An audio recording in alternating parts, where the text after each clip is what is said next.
নমস্কার বন্ধুরা, আজ অনেকদিন পর ফিরে এসেছি আবার নতুন একটি ভিডিও নিয়ে। আপনারা সকলেই সর্বতভাবে জ্ঞাত আছেন যে আজ থেকে 4-5 দিন আগে যে বৈশানার ভ্যালি, কাশ্মীরের যে বৈশানার ভ্যালি, সেই বৈশানার ভ্যালিতে যে হিন্দু নিধন যজ্ঞ হয়েছিল তা সংগঠিত হয়েছিল কাদের দ্বারা? না, একটা পাক জঙ্গি গোষ্ঠীর দ্বারা। এবং সেখানে 26 জন মানুষ প্রাণ হারিয়েছেন, আরও কিছু মানুষ আহত হয়ে হসপিটালে ভর্তি রয়েছেন। তো সেই হিসাবে ভারত সরকার, আমাদের তথা ভারত সরকার যুদ্ধের আবহ তৈরি করেছেন বা তৈরি হয়েছে। ভারত সরকার চেয়েছিলেন, এর পূর্বে বহুবার ভারতকে আক্রমণ করেছে পাকিস্তানি বিভিন্ন জঙ্গি গোষ্ঠী, কিন্তু ভারতবর্ষ সেই জায়গায় তার নিজের নমনীয়তা দেখিয়েছেন এবং প্রতি পদক্ষেপেই এরা মনে করেছিল কি যে ভারতবর্ষ হয়তো নিনু দেশ, ভারতবর্ষ হয়তো আগের মতনই রয়েছে, যার জন্য এরা কি মনে করেছে যে প্রতিবারই যেমন একটা স্ট্রাইক করে ছেড়ে দেয়, সেরকম মনে হয় একটা স্ট্রাইক করে ছেড়ে দেবে, আর কিছু করবে না বা আর কিছু বলবে না। কিন্তু একটা ধৈর্যের আর সহ্যের সীমা থাকা উচিত। প্রতি পদক্ষেপেই ধৈর্যের আর সহ্যের মানুষের মধ্যে একটা পরিসীমা থাকা উচিত। সবসময় তো আর মাথা থাকা যায় না, কোনো সময়ে মাথাকে তুলতে হয়, না হলে কিন্তু মাথার ওপর দিয়ে অনেক কিছুই চলে যায়। তাই আজ ভারত সরকার আর পিছিয়ে আসেনি, কারণ ভারত সরকার এর আগে বহুবার ক্ষমা করে দিয়েছে পাকিস্তানকে, কারণ যেহেতু প্রতিবেশী দেশ, তাদের কোনো ক্ষতি হোক ভারত সরকার কোনোদিনই চায়নি। আর ভারত হচ্ছে সহিষ্ণুতা পরায়ণ দেশ। ভারত যতদিন ভারতবর্ষে আক্রমণ হয়েছে, এর পূর্বে কার্গিল থেকে শুরু করে বা 26/11 মুম্বাই হামলা থেকে শুরু করে যতবার যুদ্ধ আবহ তৈরি হয়েছে বা যতবার জঙ্গি গোষ্ঠী আক্রমণ করেছে ভারতবর্ষের প্রতিটি নিরীহ মানুষকে বা সেনাবাহিনীকে বা অন্য কোথাও কোনো জায়গায়, ততবার কিন্তু ভারত নিনু থেকেছে এবং চুপচাপ থেকেছে এবং কোনো একটা সার্জিক্যাল স্ট্রাইক করে দিয়ে বা কোনো একটা ভাবে জঙ্গিদের আঘাত করে বা জঙ্গিদিকে নিকেশ করে শান্ত থেকেছে। কিন্তু প্রতি পদক্ষেপে ধৈর্যের আর সহ্যের সীমা এবং বাঁধ এবার ভেঙে গেছে। তাই ভারত সরকার থেকে এবার নিজে থেকে, ভারতের শুধু ভারত সরকার নয়, ভারতের যে 140 কোটি জনগণ, সেই জনগণ সবাই চাইছে যে ভারতের সঙ্গে পাকিস্তানের একটা যুদ্ধ আবহ তৈরি হোক বা যুদ্ধ হোক, বা ভারত যেন পাকিস্তানকে আসল সবকটা এবার শিখিয়ে দিতে পারে। তাই যুদ্ধ পরিস্থিতি তৈরি হয়েছে, আপনারা সকলেই জ্ঞাত আছেন। সেই যুদ্ধ পরিস্থিতিতে কি করবেন আর কি করবেন না, সেই বিষয়ে ভারত সরকার থেকে কিছু রুলস অ্যান্ড রেগুলেশন আপনাদের জন্য বা আমাদের জন্য প্রতিটি মেন স্ট্রিম মিডিয়ার জন্য মেনে দিয়েছেন। সেইগুলো কি কি, সেগুলো নিয়ে আজকে একটু আলোচনা করবো আমরা। প্রথমেই যে আলোচনাটা আমি আসি, প্রথমেই যেটা হচ্ছে সেটা, যুদ্ধ কারা করবে? যুদ্ধ করবে সেনাবাহিনীতে। আজকে সেনাবাহিনীরা যুদ্ধ করে বলেই কিন্তু আমরা রাতের ঘুমটা ভালোভাবে ঘুমোতে পারি। যদি সেনাবাহিনীরা যুদ্ধ না করতো বা সেনাবাহিনী যদি অতন্ত্র প্রহরা না দিত, তাহলে কিন্তু আমরা ধীর স্থিরভাবে আজকে নিজের বাড়িতে ভালোভাবে ঘুমাতে পারতাম না।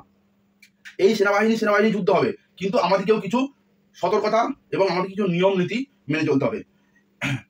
আর সব থেকে বড় ব্যাপার, যে নেতৃত্ব দেওয়াটা হচ্ছে সেনাবাহিনীর কাজ, আর মানুষের কাজ কি? সেই নেতৃত্বকে সবসময় সাপোর্ট দেওয়া, সমর্থন করা। এটা হচ্ছে প্রতিটি আমার জনসাধারণের কাজ। তাই ভারতের 140 কোটি জনগণ, সেই জনগণকে আজকে ভারত সরকার থেকে কিছু রুলস অ্যান্ড রেগুলেশন বেঁধে দিয়েছে। সেই রুলস অ্যান্ড রেগুলেশন কি, সেগুলো আজকে একটু আলোচনা করা হবে। যেটা হচ্ছে যে প্রথম যে 2 পাতা নোটিশটা দেওয়া হয়েছে, প্রথম যেটা দেওয়া হয়েছে যে কোনো রকম কোনো লাইভ করা যাবে না, বিএসএফ বা ডিফেন্সের কোনো মুভমেন্ট দেখানো যাবে না।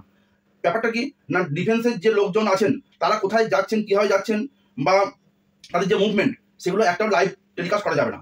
কোনো একটা বিমান, যুদ্ধ বিমান, সেই বিমান আকাশে কোন দিকে চলে গেল, তাতে কি গেল না গেল, সেগুলো লাইভ টেলিকাস্ট করা যাবে না। কোনোভাবে লাইভ করে সেটা সোশ্যাল মিডিয়ায় পোস্ট করা যাবে না। এটা হচ্ছে ব্যাপার। আর এটাই প্রথমত। দ্বিতীয়ত কথা বলি যে আমাদের ভারতবর্ষে 2 জায়গায় কিন্তু ওই রাফাল বা ওই ধরনের যুদ্ধ বিমানগুলো রাখা আছে। কোথায় কোথায় রাখা আছে না, একটা হচ্ছে আম্বালা, একটা হাসিমারা। তো এই হাসিমারা হচ্ছে আমাদের পশ্চিমবঙ্গের মধ্যে, আম্বালা হচ্ছে অন্য জায়গায়। তাহলে এই আম্বালা হাসিমারা 2 জায়গায় রাখা আছে। এবার কোনো হয়তো যুদ্ধ বিমান হয়তো আম্বালা থেকে হাসিমারা যাচ্ছে বা হাসিমারা থেকে আম্বালা যাচ্ছে বা অন্য কোথাও যাচ্ছে, সেগুলো কিন্তু আকাশে হয়তো চলে যাচ্ছে, সেগুলো আপনারা লাইভ টেলিকাস্ট করতে কখনোই পারবেন না। তাদের মুভমেন্টকে আপনি লাইভ টেলিকাস্ট করতে করে সোশ্যাল মিডিয়ায় আপলোড করতে পারবেন না বা করা যাবে না।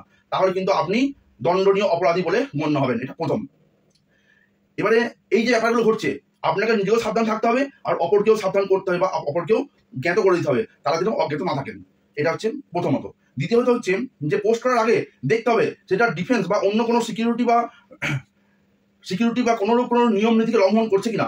আপনি যখন পোস্ট করবেন কোনো কিছু যখন পোস্ট করবেন, তখন সেটা একটু ভালো করে বাছিয়ে নেবেন বা নিজের থেকে একটু দেখে নেবেন যা সেটা কোনো ডিফেন্সের কোনো বা বিএসএফ এর কোনো কিছুকে লঙ্ঘন করছে কিনা। তাহলে সেই ধরনের পোস্ট সোশ্যাল মিডিয়া কখনোই করবেন না, বা এই ধরনের কোনো পোস্টকে শেয়ারও করবেন না। সেটা পরে আসছি। এবারে কি বলছে যে সেনাদের অপারেশন বা রিয়েল টাইম ঘটনা, বিমানের নড়াচড়া, রেল নিয়ে ট্যাঙ্ক যাচ্ছে, লাইভ কভার করা যাবে না। কি বলেছে? সেনাদের অপারেশন, যে সেনারা যে অপারেশন করতে যে জায়গায় যাচ্ছে অপারেশন করতে, সেখানকার স্থানীয় মানুষ কোনো একটা হয়তো ছবি তুলে নিয়ে সোশ্যাল মিডিয়া আপলোড করে দিল, সেটা তো করা যাবেই না। আবার এটাকে শেয়ার করাও যাবে না। এটা একটা ব্যাপার। আবার কি রিয়েল টাইম ঘটনা, মানে কোনো একটা ট্যাঙ্ক হয়তো পেরিয়ে যাচ্ছে, ট্যাঙ্ক হয়তো ট্রেনে করে যাচ্ছে, ট্যাঙ্কে নিয়ে যাওয়া হচ্ছে ট্রেনে চাপিয়ে, সেগুলোকে যদি আপনি লাইভ করে যদি ছেড়ে দেন সোশ্যাল মিডিয়ায়, সেটা এই মুহূর্তে করা যাবে না, তাহলে কিন্তু দেশের সার্বভৌমত্ব নষ্ট হয়ে যাবে।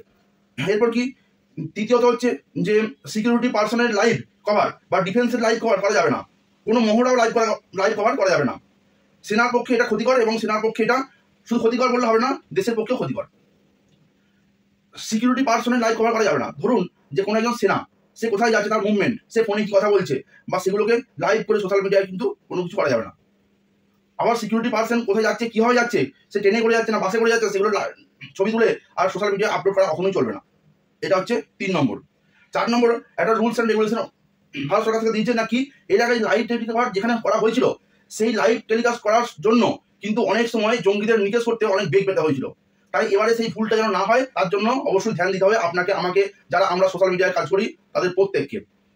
কি 26/11 যে মুম্বাই হামলা হয়েছিল সেইখানে, এবং তার সঙ্গে কান্দাহার বা কার্গিল যুদ্ধের সময় মিডিয়া কি করেছিল, মিডিয়া লাইভ কভার করেছিল, ফলে সেই লাইভ কভারটা যে কোনোভাবে চলে যায় কিন্তু পাকিস্তানের জঙ্গি গোষ্ঠীর হাতে। সেই জঙ্গি গোষ্ঠীরা আবার শেয়ার করে কি করে দেয় না, যারা ভেতরে ছিল 26/11 মুম্বাই হামলা বা কার্গিল যুদ্ধে, তাদেরকে কিন্তু আবার পুনরায় শেয়ার করে দেয়। ফলে কি হয়েছিল না, এই জঙ্গিদের নিকেশ করতে কিন্তু ভারত সরকারের অনেকটা বেগ পেতে হয়েছিল। তাই সেই ধরনের কোনো কাজ করা যাবে না। যদি এরকম কেউ কাজ করে, তার দণ্ডনীয় অপরাধ বলে গণ্য হবে, এবং তার ক্ষেত্রে যা কিছু তার শাস্তিযোগ্য শাস্তিমূলক ঘটনা বা শাস্তি দেওয়ার পক্ষে, সেই শাস্তি কিন্তু সে সর্বোচ্চ শাস্তি কিন্তু সে সাজা ভোগ করতে থাকে। এই একটা ব্যাপার রয়েছে। এরপর কি না, মিডিয়া বা ডিজিটাল প্ল্যাটফর্মে যারা খবর করছেন, তাদের দায়িত্ব লাইভ ভিডিওকে কখনোই শেয়ারও করা যাবে না, কারণ এগুলো আমাদের মোরাল রেসপন্সিবিলিটির মধ্যে পড়ে। আমাদের যে মোরাল রেসপন্সিবিলিটি আছে সেগুলোর মধ্যে পড়ে কোনগুলো না, এই যে ভারতের ভেতরের আভ্যন্তরীণ ব্যাপারগুলোকে কখনোই শত্রুপক্ষের কাছে বা বাইরের বিদেশের কারো কাছে কখনোই ছড়িয়ে ফেলা সম্ভব নয়, কারণ এটা ভারতের আভ্যন্তরীণ ব্যাপার। সেই আভ্যন্তরীণ ব্যাপারটা যদি ছড়িয়ে ফেলি আমরা, তাই মিডিয়াকে অবশ্যই সতর্ক করে দিয়েছে ভারত সরকার থেকে যে কোনো মিডিয়াতে এগুলো দেখানো যাবে না। তাই এগুলো আমাদের মোরাল রেসপন্সিবিলিটির মধ্যে পড়ে। টিভি চ্যানেলগুলোকে বলে দেওয়া হয়েছে যে টিভি চ্যানেলেও কিন্তু এই ধরনের কোনো লাইভ টেলিকাস্ট দেখানো যাবে না, এগুলো সব কিছু গোপন রাখতে হবে। আর কি সাংবাদিকদেরও বলে দেওয়া হয়েছে যে তারা যে সংবাদ করছে, সেই সংবাদের মধ্যে কোনো লাইভ ভিডিও কিন্তু করা যাবে না। যা বলতে হবে মুখে বলতে হবে, কোনো লাইভ দেখানো যাবে না। যেটুকু মুখে বলে যেটুকু সংবাদে করতে হবে, সাংবাদিকতা, সেই সাংবাদিকতাই করতে হবে, কিন্তু কোনোভাবেই এটাকে আর লাইভ করে সেটাকে আর অনেক মানুষের মধ্যে ছড়িয়ে দেওয়া যাবে না, কারণ এটা ভারতবর্ষের আভ্যন্তরীণ ব্যাপার, সবসময় গোপনীয়তা বজায় রাখতে হবে। তো এই হচ্ছে রুলস অ্যান্ড রেগুলেশন। এরপর যে রুলস অ্যান্ড রেগুলেশনগুলো রয়েছে, সেগুলো হচ্ছে শুধুমাত্র যে চ্যানেলগুলো আছে, যারা সাংবাদিকতা করে বা সংবাদ চ্যানেলগুলোকে বলা হয়েছে সেই রেগুলেশনগুলো মানতে। আমরা কোনগুলো মানবো, যেগুলো আমি বললাম, এগুলো আমাদেরকে মেনে চলতে হবে। এই ধরনের কোনো ঘটনা, এই ধরনের কোনো কিছু সোশ্যাল মিডিয়ায় পোস্ট করা তো যাবেই না, তার সঙ্গে শেয়ার করলেও কিন্তু অপরাধী গণ্য হবেন, এবং তার জন্য সর্বোচ্চ সাজা কিন্তু আপনাকে ভোগ করতে হবে। তাই আজ থেকে সতর্ক হন, যতদিন এই যুদ্ধকালীন আবহ চলবে ততদিন পর্যন্ত আপনারা এই ধরনের কোনো কিছু শেয়ারও করবেন না, এই ধরনের কোনো কিছু পোস্টও করবেন না। যদি এমন কোনো পোস্ট যদি মনে হয় যেটা ভারতবর্ষের সার্বভৌমত্বকে নষ্ট করতে চাইছে, বা সেনাবাহিনীর মুভমেন্ট, বা কোনো রাফাল বা কোনো এই ধরনের যে বিমান আছে, সেই বিমানগুলো কোথায় যাচ্ছে, কীভাবে যাচ্ছে, সেখানে তাদের কী বয়ে নিয়ে যাওয়া হচ্ছে, সেগুলো আপনারা জানলেও সেগুলো সোশ্যাল মিডিয়ায় কিন্তু কখনোই পোস্ট করবেন না, তাহলে কিন্তু আপনাকে সর্বোচ্চ শাস্তি ভোগ করতে হবে। তো আজকে আলোচনা এই পর্যন্তই ছিল। পাশে আমি সবসময় লিঙ্ক দিয়ে গেছি বা সবসময় আমি দেখিয়ে গেছি, আমার পাশে দিয়ে যে ছবিগুলো উঠছে সেই ছবিগুলো কিন্তু এই ধরনের নিয়ম নীতির ছবিগুলো আমি তুলে ধরেছি। আপনারা সকলে এটা শেয়ার করে আপনারাও জানুন, তার সঙ্গে আপনার আত্মীয় পরিজন যে যেখানে আছে প্রত্যেকে জানতে সুবিধা করে দিন, যাতে করে এই ধরনের কাজ কেউ না করে। নিজে সতর্ক থাকুন, অপরকে সতর্ক রাখুন। আমরা যদি নিজে সতর্ক থাকি বা অপরকে সতর্ক রাখি, তাহলে আমাদের যে ভারতবর্ষের সেনাবাহিনী, সেই সেনাবাহিনী এই ধরনের কাজগুলো করতে আরও উৎসাহিত হবে। কিন্তু আমরা যদি এই আভ্যন্তরীণ সার্বভৌমত্ব নষ্ট করি, তাহলে সেনাবাহিনীকেও অনেক বেগ পেতে হবে এই যুদ্ধ জয়লাভ করার জন্য। এই যুদ্ধ শুধু আমার আপনার নয়, এই যুদ্ধ ভারত মাতার সার্বভৌমত্বকে আরো উজ্জ্বল এবং আরো ভালো এবং আরো এগিয়ে নিতে সাহায্য করবে। জয় ভারত, জয় ভারত। আজকে এ পর্যন্তই। জয় ভারত মাতা কি জয়। আজ এ পর্যন্তই, এই প্রতিবেদনটি এখানেই শেষ করছি। পরের প্রতিবেদন নিয়ে আবার আসছি। যতক্ষণ না আসছি, সুস্থ থাকুন, সুন্দর থাকুন এবং খুব আনন্দ থাকুন। নিজেকে লক্ষ্য রাখুন এবং অপরকে লক্ষ্য রাখুন। আর আরেকটা কথা আমি বলি যে বেশি যেখানে গ্যাঞ্জাম সেখানে যাবেন না। আমি আমার নিজের দিক থেকে বলছি, যেখানে বেশি গ্যাঞ্জাম হচ্ছে সেই জায়গায় যাবেন না, সেখানগুলো অ্যাভয়েড করে চলুন। নিজেকে সবসময় সতর্ক করে রাখুন, আর অপরকেও সেই জায়গা থেকে সতর্ক করে রাখুন।